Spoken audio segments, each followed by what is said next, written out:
Mohammedan Islam is the only belief system on earth that forbids any questioning, investigating, comparing, and contrasting of its holy book, the Quran. Will you provide details of this interesting phenomenon? I repeat once again that the greatest threat to the exposure of the falsehood of the Quran are knowledge of the Quran, hadiths, the Hebrew Bible, the New Testament, and related scriptures and history. As we have repeatedly shown and will continue to do so in our series, that it is by divine justice that the very hadiths that explain the Quran to the followers of Muhammad are the ones which completely and utterly destroy its alleged divine origin, as we shall prove yet again in this chapter. We have a report from Umar ibn al-Khattab that he said, "The Messenger of Allah stoned, Abu Bakr stoned, and I have stoned. I am not prepared to add to the book of Allah, the Quran, otherwise I would write it into the Mus'haf. For I fear that there will come some people who, not finding it, will not accept it." That is, not finding the stoning verse in the Quran. Umar summoned a group of the Muhajirs and the Ansar and inscribed their testimony on the margin of the Mus'haf. The testimony of Umar that the Messenger of Allah stoned adulterers. Muhammad bin Abu Bakr, Shamsul Imam Sarakhshi reports, Umar said from the pulpit, and part of what was revealed in the Quran read, "The Shaykh and the Shaykha, when they fornicate, stone them outright." Some will repudiate this, and that men would say, Umar has added to the book of Allah. I will write it on the margin of the Mus'haf. If Umar knew about such a verse or surah, then why is it not in the Quran? Where did it used to be in the Quran? Ubay asked Zir bin Hubays, "How many verses do you recite in Surah 33 Al-Ahzab?" Zir replied, 73 verses. Ubay asked if that was all. "I have seen it," he said, "when it was the same length as Al-Baqarah of 286 verses. It contained the words, 'The Shaykh and the Shaykha, when they fornicate, stone them outright as an exemplary punishment from Allah. Allah is might and wise.'" Ubay said, "It used to equal the length of Surah Al-Baqarah, and we used to recite it in Ahzab 33, the stoning verse." Ladies and gentlemen, this surah must have been similar in length to that of Al-Baqarah of 286, but ended being one of 73 only.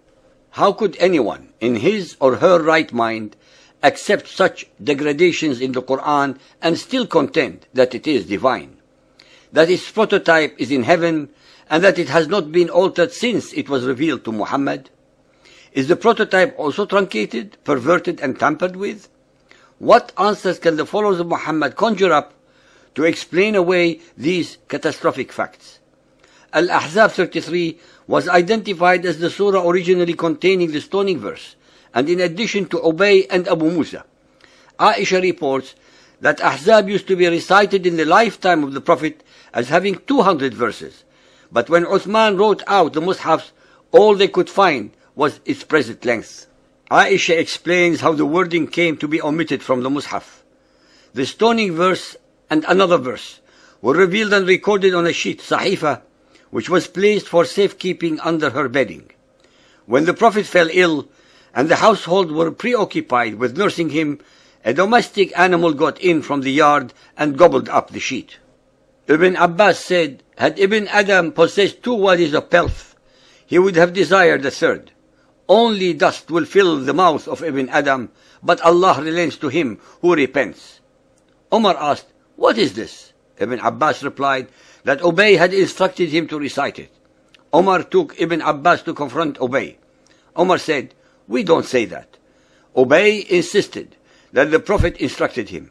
Umar asked him, "Shall I write it into the Mus'haf in that case?" This too is not written in the Quran. Burayd claims to have heard the Prophet recite Ibn Adam at prayer.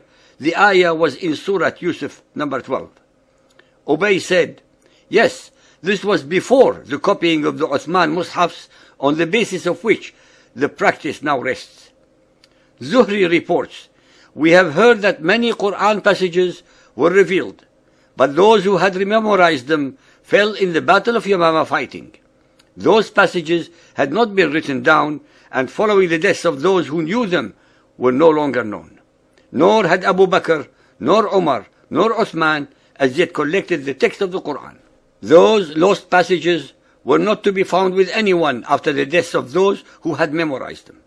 This was one of the considerations which impelled the Muhammadans to pursue the Quran during the life of Abu Bakr, committing it to sheaths for fear that there should perish in further theaters of war men who bore much of the Quran, which they would take to the grave with them on their fall, and which, with their passing, would not be found with any other.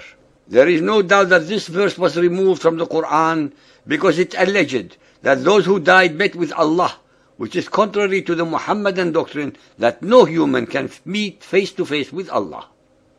The extreme Shia, the Rafidis, allege that the impious rulers of Muhammadan Islam had expunged from the Mus'haf some 500 verses, including those which most unambiguously marked out Ali as the appointed successor to the Prophet. The rebels against Uthman, justifying their revolt, enumerated amongst their grievances their resentment at his having expunged the Mus'hafs.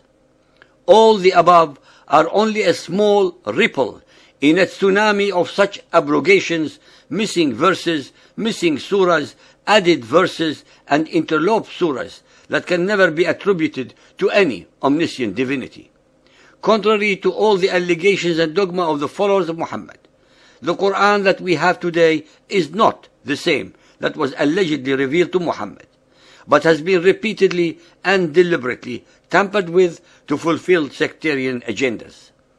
What is extremely relevant to point out is that the ahadith and traditions were written by Muhammad's contemporaries and companions in Arabic, and are the ones that are making these assertions, and not some outsiders or enemies to the faith of Muhammadan Islam. As I mentioned before, that it is indubitably by divine justice that the hadiths single-handedly, without the need for outside help or interference, destroy the alleged divine origin and veracity of the Quran.